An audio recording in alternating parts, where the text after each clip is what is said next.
Weekly Fun Facts. I'll have a tall, quad, extra hot, skinny mocha, no whip, extra foam, and a grande cup, 2 pumps of butterscotch. Weekly Fun Facts, Weekly Fun Facts, Weekly Fun Facts. People started drinking coffee in the 15th century.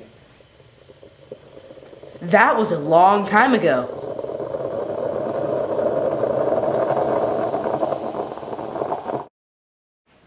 Coffee isn't really good or bad for you, although the caffeine can be bad for young children or pregnant women.